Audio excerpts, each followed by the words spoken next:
Durante siglos, la idea de que un pequeño grupo de familias controla las riquezas y decisiones del planeta ha fascinado y preocupado a millones de personas.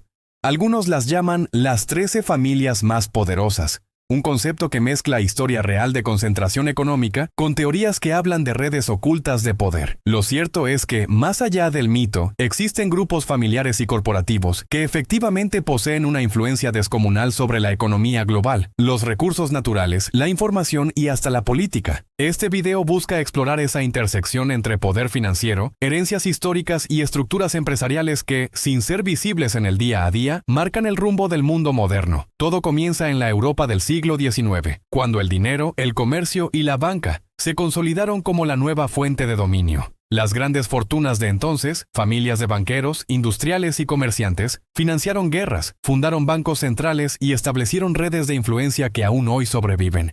Con el paso del tiempo, esos imperios familiares se transformaron en corporaciones multinacionales, holdings financieros y fondos de inversión que concentran poder en muy pocas manos. Así nacen las teorías sobre las 13 familias, supuestamente capaces de mover economías enteras desde las sombras. Si uno observa las estructuras del poder financiero, encuentra que un grupo reducido de entidades controla una porción enorme del capital global. Grandes fondos como BlackRock, Vanguard, State Street y Fidelity aparecen como accionistas principales en las empresas más rentables del planeta. No existe evidencia directa de que pertenezcan a un clan familiar único, pero sí está documentado que su influencia conjunta abarca sectores estratégicos: energía, banca, tecnología, salud, defensa, medios y alimentación. En la práctica, esos fondos actúan como brazos financieros que determinan quién crece, quién se fusiona y quién desaparece del mercado. En la teoría de las 13 familias, estos fondos serían la evolución moderna de antiguos linajes bancarios que habrían pasado de las casas reales y los imperios financieros a los directorios corporativos. Se habla de los Rothschild, los Rockefeller, los Morgan, los DuPont, los Warburg, los Lehman, los Kuhn, los Schiff, entre otros. Históricamente, muchas de estas familias sí existieron y tuvieron enorme peso en la creación de bancos centrales y corporaciones globales. Sin embargo, la idea de que aún actúan de forma coordinada y secreta carece de respaldo documental. Lo que sí es real es que los sistemas financieros que ayudaron a construir permanecen en el centro del poder económico. En la industria energética y de recursos naturales, las grandes petroleras y mineras han sido otro punto clave.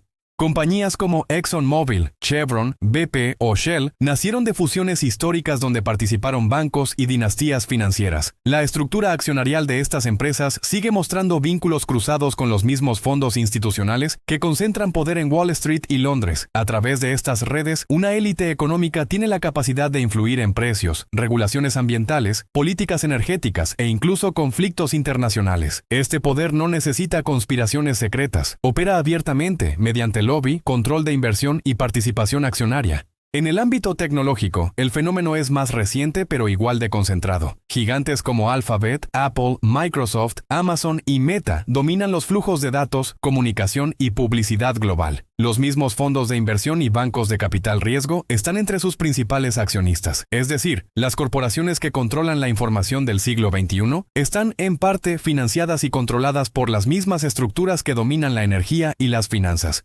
Las 13 familias, vistas desde este prisma, no serían personas con apellidos antiguos, sino grupos de interés económico interconectados por el capital.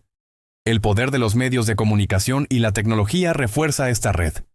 Grandes conglomerados como Disney, Warner Bros. Discovery, Comcast o News Corp concentran cientos de canales, estudios y plataformas digitales. De nuevo, los principales accionistas institucionales son los mismos nombres: Vanguard, BlackRock y State Street.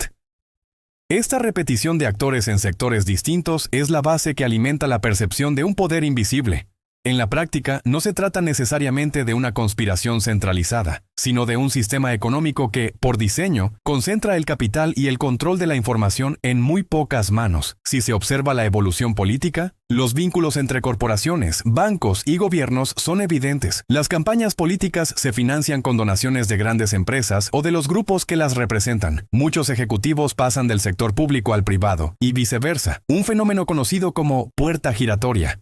Este flujo constante de influencia hace que los intereses de las grandes corporaciones y los del Estado a menudo se entrelacen. Es aquí donde las teorías sobre las 13 familias encuentran su narrativa, la sensación de que la democracia es solo una fachada, mientras las decisiones reales se toman en círculos económicos cerrados. Sin embargo, es fundamental distinguir entre poder económico concentrado y conspiración organizada. Los estudios académicos sobre redes de propiedad corporativa muestran que, aunque existe una concentración extrema del capital, no hay evidencia de una coordinación secreta entre familias o linajes. Lo que sí hay es un entramado de incentivos que lleva a la concentración natural de poder. Los más grandes compran a los medianos, los fondos buscan rentabilidad segura y los gobiernos dependen de la estabilidad que esas empresas ofrecen. El resultado final es una élite global corporativa que, aunque no opere en secreto, sí ejerce una influencia casi imposible de contrarrestar desde abajo.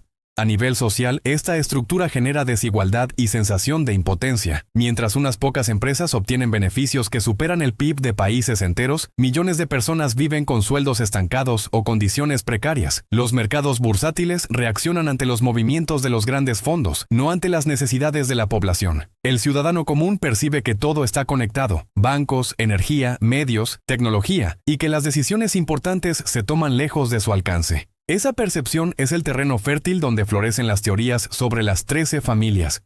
En este punto, la pregunta esencial no es si esas familias existen, sino qué tan legítimo es el grado de poder que ciertas corporaciones han acumulado. La concentración económica afecta directamente la democracia. Cuando 3 fondos pueden decidir el futuro de una empresa, una industria o incluso una ley, el voto ciudadano pierde peso. La transparencia corporativa es limitada. Los paraísos fiscales permiten ocultar beneficiarios reales y los organismos reguladores muchas veces carecen de fuerza o independencia. Así, el poder detrás del poder no necesita nombres ocultos. Está registrado en bolsas de valores, en informes financieros y en directorios que pocos se toman el tiempo de leer. En los últimos años, el surgimiento de movimientos por la transparencia fiscal, la regulación tecnológica y la descentralización financiera ha intentado cuestionar ese sistema. Las criptomonedas, las plataformas de código abierto y las economías locales representan, en teoría, un intento de romper con esa concentración. Sin embargo, incluso esos espacios han sido absorbidos en parte por el capital institucional, demostrando que el poder financiero siempre encuentra la forma de adaptarse y mantener su influencia. La historia demuestra que los grandes imperios no caen por conspiración, sino por desequilibrios internos. Si las 13 familias representan algo, es el símbolo de un sistema económico que ha olvidado su base social. Un sistema donde la riqueza se multiplica sin límite, mientras el control ciudadano disminuye. Pero también demuestra que el poder no es estático. Cada época produce sus propios gigantes, y cada generación tiene la posibilidad de exigir más transparencia y equilibrio. En conclusión, hablar de las 13 familias más poderosas es hablar en realidad del modo en que la humanidad ha organizado su economía, concentrando el control en muy pocos y dejando a muchos sin voz. Puede que no exista un consejo secreto que dicte el destino del planeta, pero sí un entramado financiero y corporativo que lo condiciona todo. Entenderlo no requiere creer en lo oculto, sino mirar con atención lo visible. ¿Quién posee las acciones? ¿Quién controla los datos? ¿Y quién decide cómo se reparte el poder? Porque el verdadero desafío no es descubrir quién manda desde las sombras, sino entender por qué seguimos permitiendo que tan pocos manden desde la luz.